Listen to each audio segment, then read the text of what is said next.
Hello there guys, and welcome back to the channel. So today we're going to be taking a look at MCOC financial performance, and as always it's thanks to Cam, who is putting together all of these amazing charts for us. And I will leave a link to his Twitter and his YouTube channels in the video description below, because he's doing a phenomenal job with them. But let's take a look, and this again is just going to be a perfect example of how you personally like to frame things. But ultimately, obviously, when you look at data and charts, there are some unavoidable truths, no matter how much spin you want to put on them.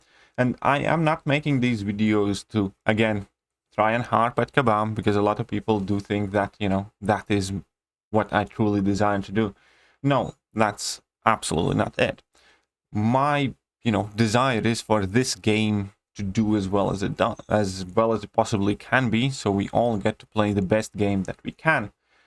But we also cannot put our heads in the sand and pretend that everything is sunny and peachy and that every decision Kabam is making is wonderful and that every single piece of information can have some sort of absolutely positive spin.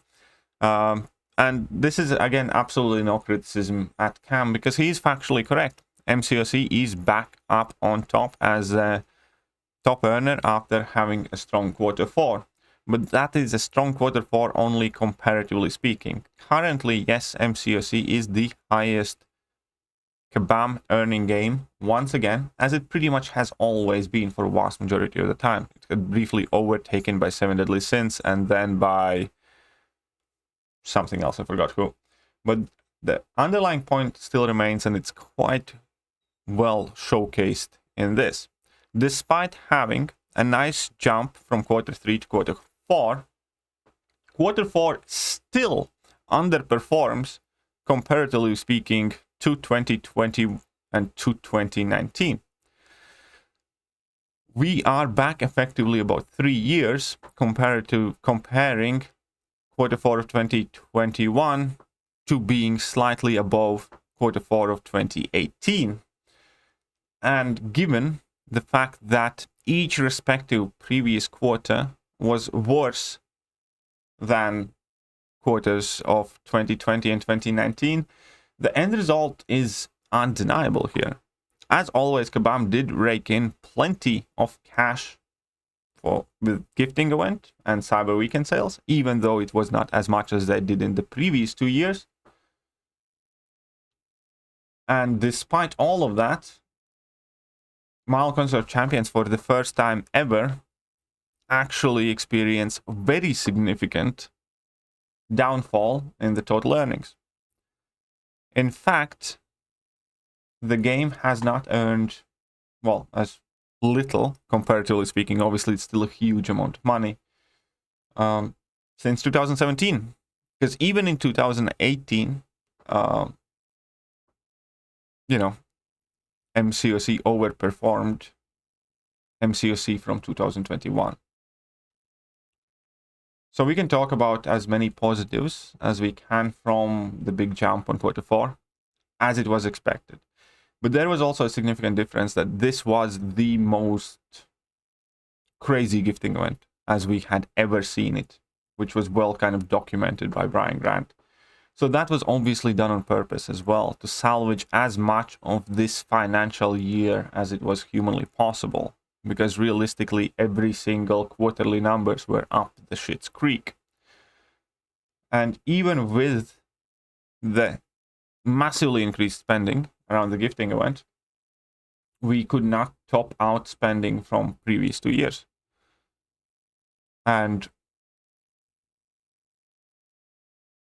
looking at a yearly report, it does not look great. And this is exactly what I mean when I talk about MCOC being big enough game to sustain downfall for prolonged periods of time. Like, make no mistake, if we need to take a look at the community and whether community right now is growing or it's shrinking, whether the player base is growing or it's shrinking, it's quite obvious that it's not going in the positive direction. And that's why obviously there are these people who love to scream, oh, the game is dying. That's not accurate. The game is going in a downwards trend, down bad direction, but having one bad year or having this decrease, it can still sustain itself, you know, for a reasonable amount of time because the game is big enough to do that. But at the same time, it's important to acknowledge that the movement of the game's progression is not great. It's on decline. And therefore, both of the groups of the players who love to walk around and scream, ah, the game's dying, the game's dying, the game's about to be dead. You know, the game is about to be dead for 7 years, according to many of them. And then exactly using the words, there are a lot of people who like to make fun of the people who always say that the game is dying by making jokes about it. The game has been dying for 7 years. You have been saying that. But the difference this time around is that the game is in fact shrinking.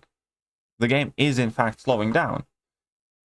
The game is thrown back 3+ years in regards of its earning potential. And that is in fact a very, very, very worrisome indicator. It's not that we went down just from year to year. We didn't stop growing. We didn't just slightly fall below what we did in 2020. MCOC fell below to what it did in 2018. And that is a very worrisome indicator. Obviously, we know reasons for that. All the game issues, all the unpopular decisions Kabam had made relatively recently, well, they have had a significant impact. They clearly have had a very big impact. And it will be interesting to see how Q1 of 2022 compares to Q1 of 2020, because there's always a very steep drop Kabam makes in their first quarters. And that will also kind of show us with further reinforced proof in which direction we are going right now. And again, I want to emphasize the fact that I personally obviously want this game to do as well as possible. I want to see upwards trend till the infinity, till I'm retired for all I care. I want Kabam to do as well as I can. But at the same time, they do need to deliver a product that works, and they do need to keep their player base happy and engaged. And that is why I find it important to actually highlight the good and the bad decisions Kabam makes. Because this is the end result. If you get vast majority of the content creators as your own PR extended arm and use them for damage control rather than progression of the game and coverage of the game, if you get heavily moderated forums where people's issues and problems are not addressed but silenced, or there's plenty of forum white knights that always dismiss any problem and insert themselves in every discussion, these are the end results. A lot of this has to do obviously with the technical issues, but plenty of this has also to do with the direction the game itself has been heading in. All of this money lost is not just because the game was laggy and buggy. Obviously that plays a part. But a lot of this has to do with the direction Kabam is taking the game. And if the people who should be telling Kabam that that is a horrible idea are not doing it, then I feel that it is ever so more important that somebody does. And I do understand that not everybody wants to watch videos where their favorite gaming company might be exposed as not being perfect. But they're not. None of us are. And there's always room for improvement. For me, and definitely for Kabam. And I have said this before in past, but I'll say this again. I do hope that this is a real wake-up call for Kabam. And I do hope that this year Kabam makes it instead of breaks it. I do think they do have a year or two in the game, regardless of what decisions they make. I do think they can make this. I do think they can do some of the stupidest things I could imagine, but there would be enough player to support this game for another year or two. But not much more than that, with the trends like we are seeing right now. Because it is a very significant decline in their earnings. And somebody, as in with any company, is obviously going to be held responsible, which was evident by the CEO change very recently, and which, you know, potentially will lead to more changes in the game and in the company. Whether all of them will work out, I don't know, but it's going to be interesting to see how this story ends, or maybe carries on and continues for foreseeable future. Let me know what you guys think about Kabam's earning report, about the fact that they are effectively earning as much as they did in between 2017 and 2018, which means about a 3-year kickback, and obvious increase in Q4. But I'm very interested to speculate where they will end up in Q1, which always is kind of historically the worst quarter for the company. Anyways, I hope you guys find this video entertaining, interesting, and or perhaps educational. And let me know what you think about it in the comment section. And I will catch you guys soon. See ya.